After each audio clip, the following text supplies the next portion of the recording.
네, 안녕하세요. 오늘은 보의 소성 해석에 대해서 한번 정리해 보도록 하겠습니다. 앞에서 이제 소성 해석과 모멘트 재분배, 힘의 재분배에 대해서 간략하게 저희가 뭐 이렇게 세 개의 바가 있는 시스템에 대해서 이런 식으로 뭐 정리를 한번 했었죠. 정리를 했었고, 이거에서 힘의 재분배에 대해서, 그리고 이제 어떤 식으로 이제 소성 해석이 구성이 되는 건지에 대해서 간략하게 알아봤는데, 이번에는 실제로 저희가 구조 해석이나 이런 걸 하게 될 때 만나게 되는 이제 보부재를 가지고 한번 소성 해석 관점에서 확인해 보도록 하겠습니다. 그러면 이런 식으로 가장 흔하게 보는 형태는 보는 이런 식으로 돼 있죠. 그래서 지점 조건은 뭐 픽스 조건, 픽스라고 하고, 그리고 여기에 이제 분포 하중이 여기 작용하는 형태. 예를 들어서 이거를 뭐 W든 뭐 오메가로 이렇게 하겠습니다. 하중 형태를 분포 하중 표시 이렇게 표시하죠. 그렇게 되면 어떻게 되냐면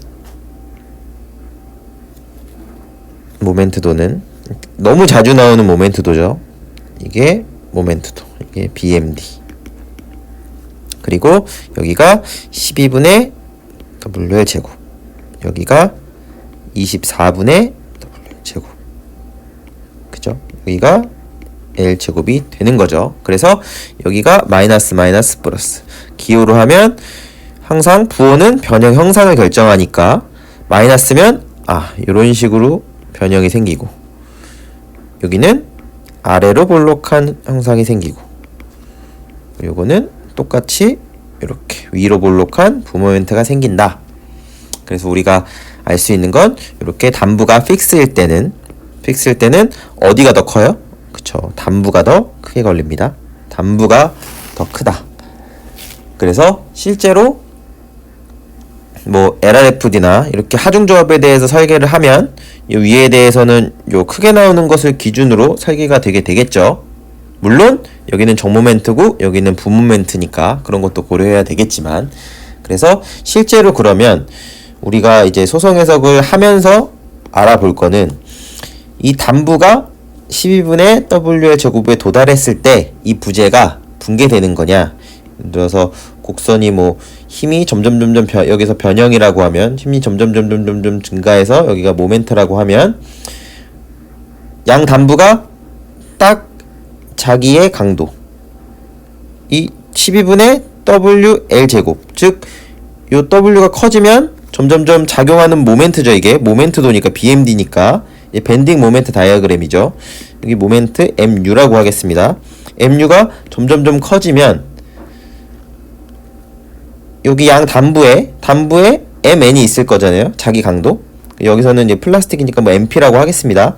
자기가 가지고 있는 강도에 도달하면 뭐 이런 재료나 이런 초강도 고려해서 자기의 어떤 수성 강도에 딱 도달하면 이 부재가 그냥 이렇게 되는 거냐, 강도가 딱 그 이상은 못 받는 거냐 라는 관점으로 이전 정리해서 봤었고, 그래서 아니다, 실제로 이제 여기가 딱 도달하면 어떤 힘의 재분배를 통해서, 물론 힘의 재분배가 가능하려면 어느 부분에 변형 능력이 있어야 된다라고도 이제 언급이 됐던 부분인데, 과연 이 보에서는 어떻게 될지 한번 살펴보면 실제로 그럼 양 단부가 여기 딱 도달하면 이 보부재가 이렇게 딱 파괴가 되는 거냐, 어떤 페일리어 메커니즘에 도달하는 거냐를 생각해 보자고요. 그러면 이거를 알아보기 위해서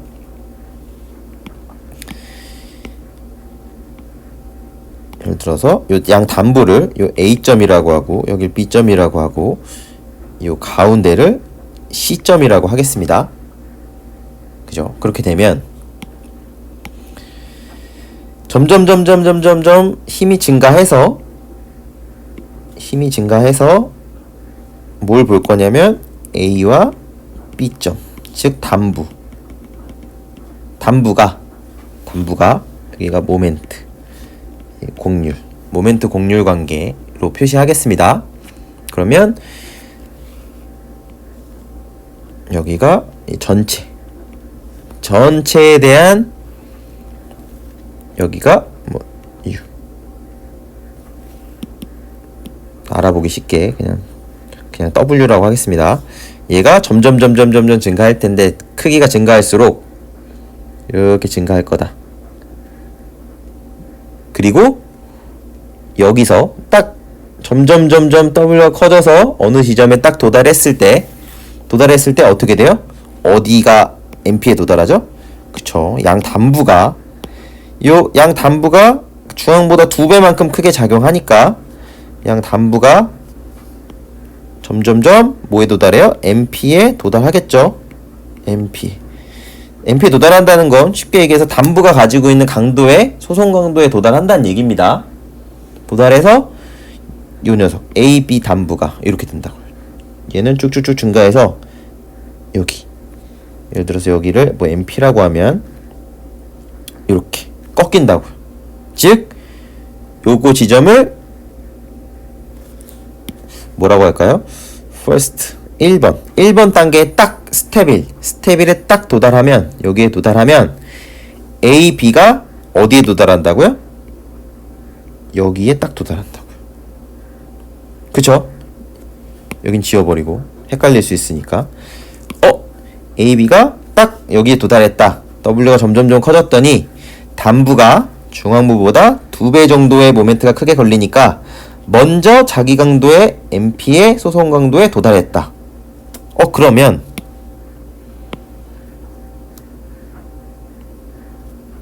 여기 C점, 여기를 C점. 센터는 어떻게 되냐? 당연하게도 몇 배 걸린다 그랬죠? 2배 많이 걸리죠, 단부가. 그러면 기껏해야 이렇게 해서 예를 들어 여기가 2배였다, MP, 여기가 MP 지점이었다, 만약에 라고 하면 여기에 도달했죠. 절반에 도달했다. 1번. 그죠? 어디가? 센터가. 그렇죠. 여기가 1번 되겠죠.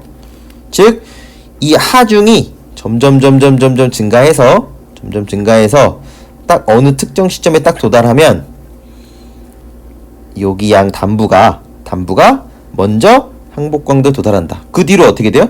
그 뒤로 이 녀석은 이렇게 갈 거라고요. 자기 강도를 이제 꺾어서. 그쵸? 먼저 여기 도달합니다. 아직 이 녀석 M 파이라고 하겠습니다. 아직 센터는 자기 강도의 절반밖에 안 왔죠. 절반밖에 안 왔습니다. 그죠? 그러면 양 단부가 먼저 항복에 도달했다. 그러면 점점 하중의 크기를 더 증가시킨다 라고 하면 실제로 여기가 전체 이 하중에 대한 이 전체 변형 능력이라고 할 텐데 여기가 뭐라고 할까요? 여기 처짐이라고 하겠습니다. 처짐. 점점 증가해서 처짐이 점점 증가하는데 여기서 끝나는 게 아니고 물론 끝날 수도 있지만 끝나려면 나머지 요 단부가 그냥 그대로 파괴돼 버리거나 이제 그래야 끝나겠죠. 근데 점점 증가시켜 봤더니 어떻게 되냐면 이렇게 된다고. 이렇게 감이 오셨을 수도 있는데 여기 요 앞까지는 어떤 상태예요? 여기는 이런 상태. 이렇게 하중이 분포 하중이 작용하고 있다가 양 단부가 요 지점에서 양 단부 항복.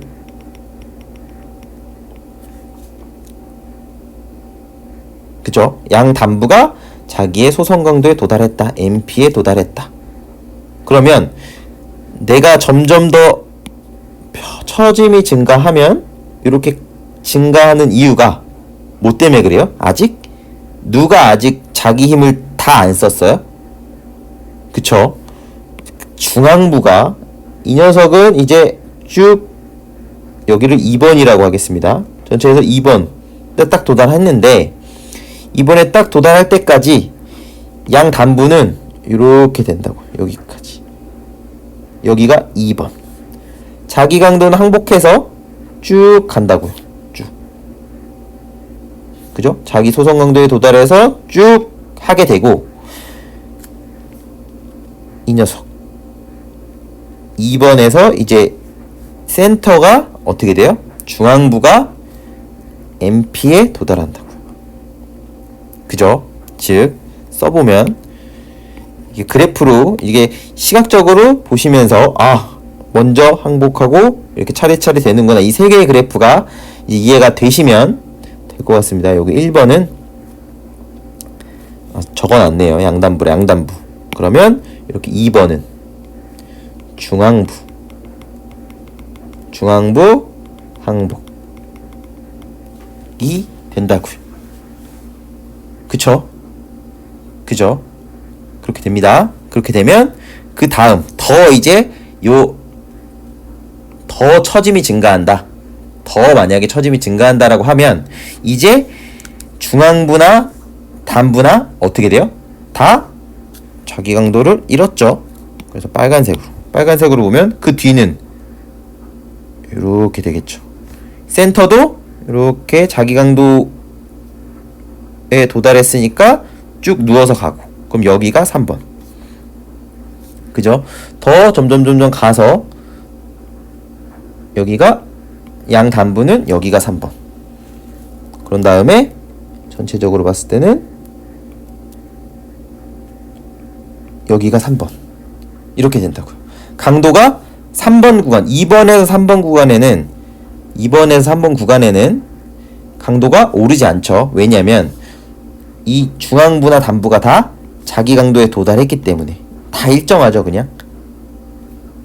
그쵸. 그렇게 됩니다. 그렇게 될 것이고, 이해 가셨죠? 이런 식으로 되는 겁니다. 즉 실제로 우리가 이 양 단부를 기준으로 하면 요 1번 정도에 대해서 설계를 할 것이고, 그죠? 만약에 여기 부분, 이 뒷부분이 바로 무슨 부분이에요? 여기가 모멘트 재분배가 되는 구간입니다. 그쵸? 이게 어느 부분이냐면 1번에서 2번으로 가는 구간에서 1번에서 2번으로 갈 때는 어디가 항복했어요? 단부가 항복했죠. 단부가 항복했는데, 단부가 항복했다. 이 말은 다른 말로 뭐예요? 단부가 플라스틱 힌지에 도달했다. 즉 단부의 소성 힌지가 생겼다는 얘기입니다. 소성 힌지가 생겼다는 건 어떻게 되냐면, 여기 강성을 잃죠. 이 기울기가 강성일 텐데 회전에 대한 강성을 잃어버리죠. 기울기가 있다가 확 누워버리니까. 그죠? 그러면 이 1번에서 2번 상태가 어떤 상태냐면, 여기가 이게 양 단부가 이제 이렇게 힌지가 된, 여기 지점 조건 요거 힌지 표시죠. 힌지가 되면서 실제로 이렇게 되는, 이렇게 MP가 작용하고 있는 것처럼 되어버린다고. 그죠? 그러면서 힘을, 이 모멘트가 이제 어디가 받아줘요?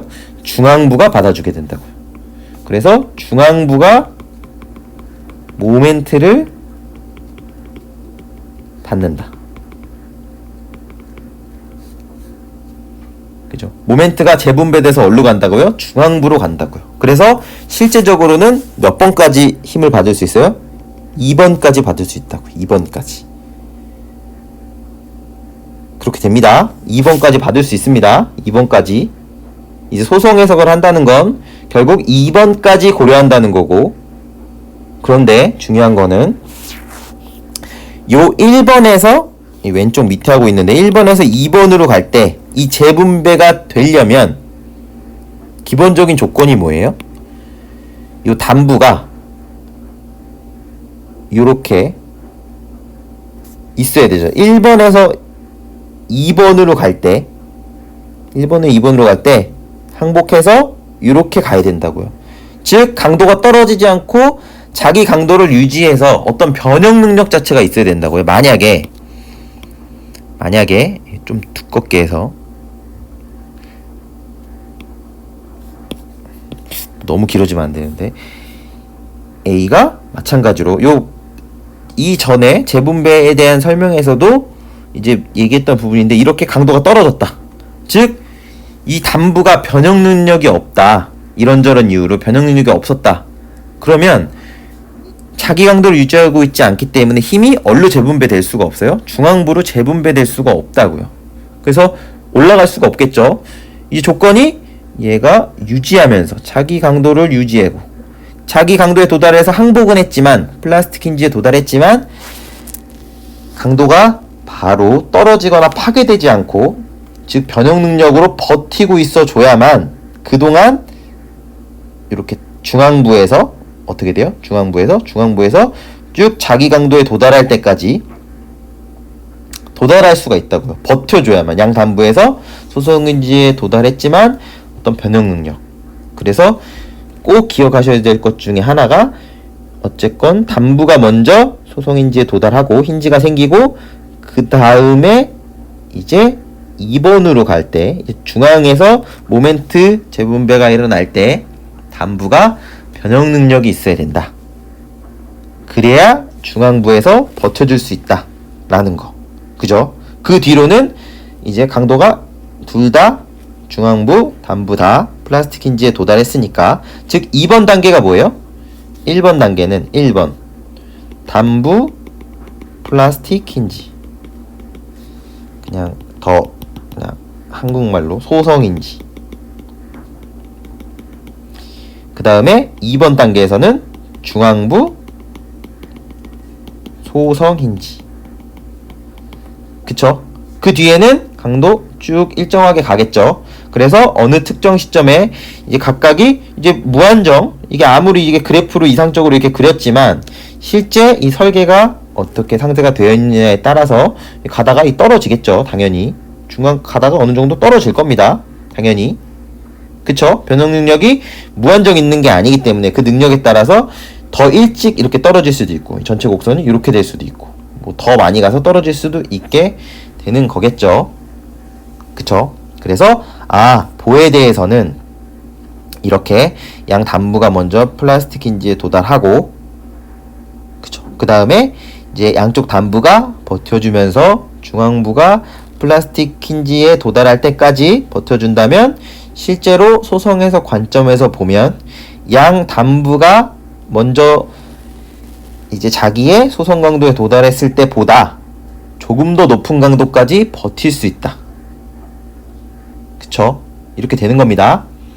그때 제가 말씀드리고 싶은 거는 딴 거보다 이거 자체에서 이렇게 되고 뭐 양 단부는 요렇게 요게 1번에 도달했고 뭐 1번에 도달했고 각각이 어느 시점에 도달해 있는지를 이 그래프를 이해하는 것도 중요하지만 실제로 어떻게 돼야 요 2번까지 도달할 수 있는지 이제 그런 것들을 조금 더 생각해 보시면 좋을 것 같습니다. 먼저 첫 번째는 간략하게 이것으로 마치고 이제 제가 의문사항이 날 수 있는 거를 한 가지만 더 이 다음 정리에서 정리하고 이제 마치려고 하는데 일단 첫 번째는 이 전체적인 보에 대해서 각각 단부, 중앙부 이제 소성인지가 어떤 절차로 생기고 분계 메커니즘이 어떻게 되는지를 먼저 이제 정리를 하는 걸로 마치도록 하겠습니다. 네, 감사합니다.